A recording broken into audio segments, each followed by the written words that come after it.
Hello everyone, this is Professor Kuehn. I'm recording this from my home office. In my last lecture, what I did was I gave a short introduction to Galileo, some biographical notes about Galileo, and some of the historical context that will provide some understanding of his dialogues concerning two new sciences that we'll be studying over the next several weeks. So today what I'd like to do is I'd like to begin in Chapter 1. The reference is A Student's Guide to the Great Physics Texts, Volume 2. This is Chapter 1, the chapter on scaling in art and nature.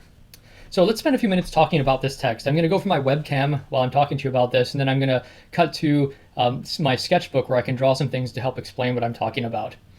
So as I mentioned in the introduction, the dialogues take the form of a dialogue between three people, Sagredo, Simplicio, and Salviati. And again, Salviati is the character who is representing the viewpoints of Galileo. So there's kind of a give and take going on. And we'll begin with the first day of their dialogue. And in this first day of the dialogue, apparently the three characters are walking near some shipyards and observing the ships and commenting on the engineering feats that have been accomplished by the Venetians, the people in Venice. And one of the things that is pointed out by Salviati is that in many cases, large structures need more support in order to not break under their own weight. So for example, if you have a small ship with a mast and a boom sticking out that's supporting a sail, if you make that ship larger, if you construct a larger ship, and you want to double, let's say, the length of the boom and double its width, it may break under its own weight. It's not enough to simply double the weight or double the diameter of the beam. You need to make it much thicker. So there seems to be an issue that you cannot scale these boats up very large before they start to sag under their own weight. And so what Sagredo does is he then asks, he says, why is this? You would think that since nature, it relies largely on geometry. Our understanding of nature relies on geometry. And since the rules of geometry don't seem to depend on the size, then it seems like the size of objects should not in any way affect their performance. So let me explain what I mean by those comments. So again, what these characters are, they're coming from a perspective that the use of geometry is a good strategy for understanding nature, understanding shapes and sizes. This is something engineers are familiar with. And again, the rules of geometry don't depend on the size of the object. So for example, think about the rules of geometry that you learned back in 9th or 10th grade or whenever you took Euclidean geometry. If you draw a triangle on a sheet of paper, that triangle has certain features. So for example, the sums of the internal angles of the triangle is 180 degrees. That is, you add up those three internal angles, it's going to be 180 degrees. Now, if you draw the same triangle but twice as big, so it's an identical triangle, twice as big, and again, you add up the internal angles, you will still get 180 degrees. That is, the laws of geometry that govern the behavior of triangle do not depend on the size of the object that you draw. Okay, so another example would be if you draw a circle and you measure the diameter of the circle, and then you take a string and you wrap it around the circumference of the circle. And those two lengths, the circumference and the diameter, you compare them to each other, and you find that the ratio of the length of the circumference to the length of the diameter is a little bit more than 3.14, 3.14159, depending on how many digits you want to use. There's that ratio. We now call it pi.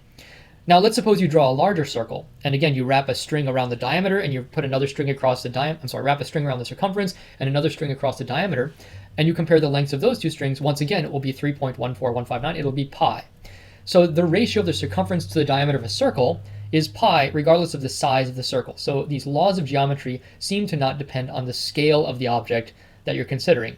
And so what Sagredo is saying, if these laws of geometry don't depend on the scale of an object, and insofar as geometry is a tool for understanding nature, it seems like how nature behaves should be scale independent. That is, a small ship should be just as robust, or a large ship should be just as robust or difficult to break than a small ship.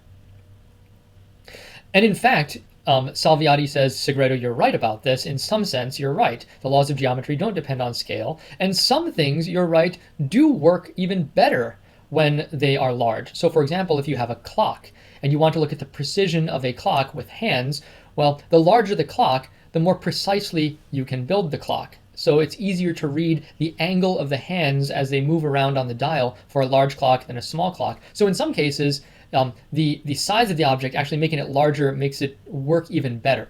Okay, but on the other hand, some large things are in fact more breakable or more delicate than small things. And this is a somewhat counterintuitive thing that Salviati brings up at the very beginning of this chapter. In fact, I'm going to read a quote that he has. He says, and I quote Salviati, "For every machine and structure, whether artificial, that is man-made, or natural, there is a set necessary limit beyond which neither art or nature can pass. It is here understood, of course, that the material is the same and the proportion is preserved." Okay, so he's saying if you take some object that you build and you want to measure how difficult it is to break it, and if you make it larger and larger and larger, at some point it becomes so large that it becomes more susceptible to fracture.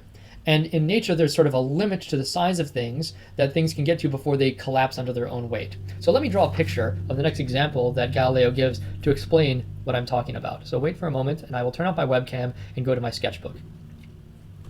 Okay, so here's an example that Galileo gives. He says, suppose you take a wall. So let me use a different color. I will go back and use this color, let's say. Let's suppose you take a wall, and from this wall, you protrude a beam horizontally out of this wall. Okay? And you kind of cement this in. So this part in here is behind the wall. Or I guess it's sunk into the wall. And this part is sticking out. Okay? So we're looking at it from the side. And the weight of this object is attempting to pull it down. So this is the weight of the object. The weight attempts to fracture this beam. And what he is saying here is that if you have another beam that you double the diameter and you double the width, let's say, so that it's wider and longer, at some point as you scale it up, it gets to be so large that it will in fact collapse under its own weight. Okay, so a small beam can support its own weight.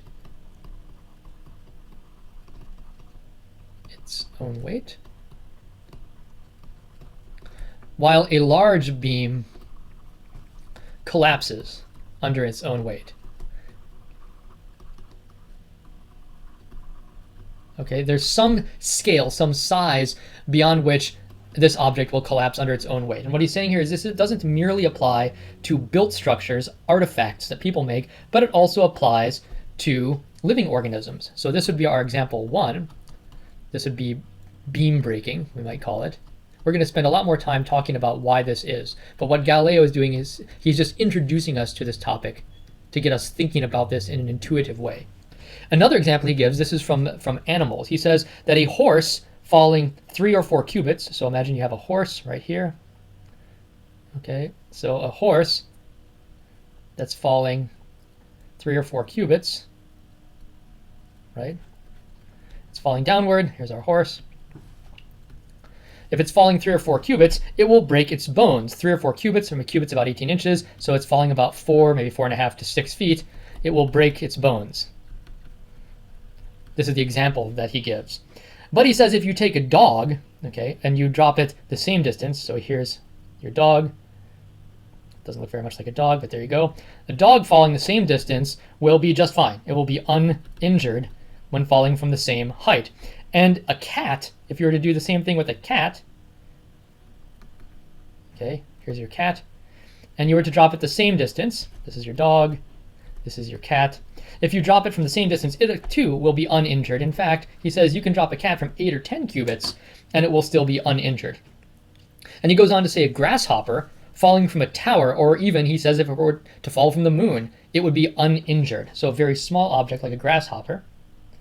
This is my grasshopper. It could fall from an enormous distance and be uninjured.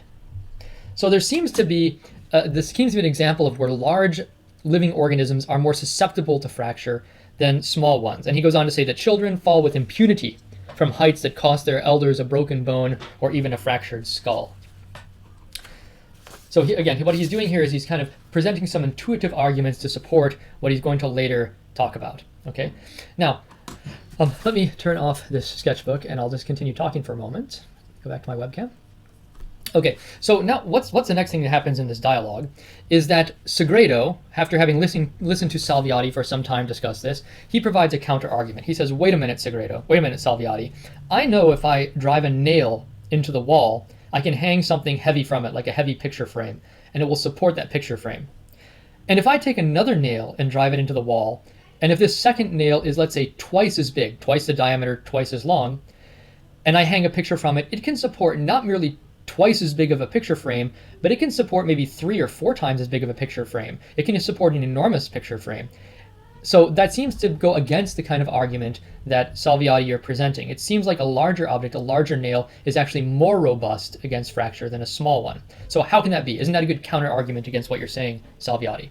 And Salviati says, now you've got a point. I would agree that a thick, large nail can support much more weight. In fact, more than double the weight that a nail half its size can support. But although that's correct, that's a slightly different situation. Why is that different? Well, what Galileo says, what Salviati says, speaking for Galileo, is that you have to distinguish between an object supporting an externally applied force and an object supporting its own weight. So when you have a very thick object like a nail sticking out of a wall and you apply an external force to it to try to break it, it is going to be more difficult to break it. But if we're considering an object's tendency to break under its own weight, well then a large object is more likely or more susceptible to break under its own weight. So those are two different situations that we're going to need to be careful in distinguishing between an externally applied force and an internal force, I suppose we would say, that's caused by the weight of the object. Okay? All right, so let me say a couple of more things before I continue this lecture. In fact, why don't I stop here and I'll continue this lecture next time.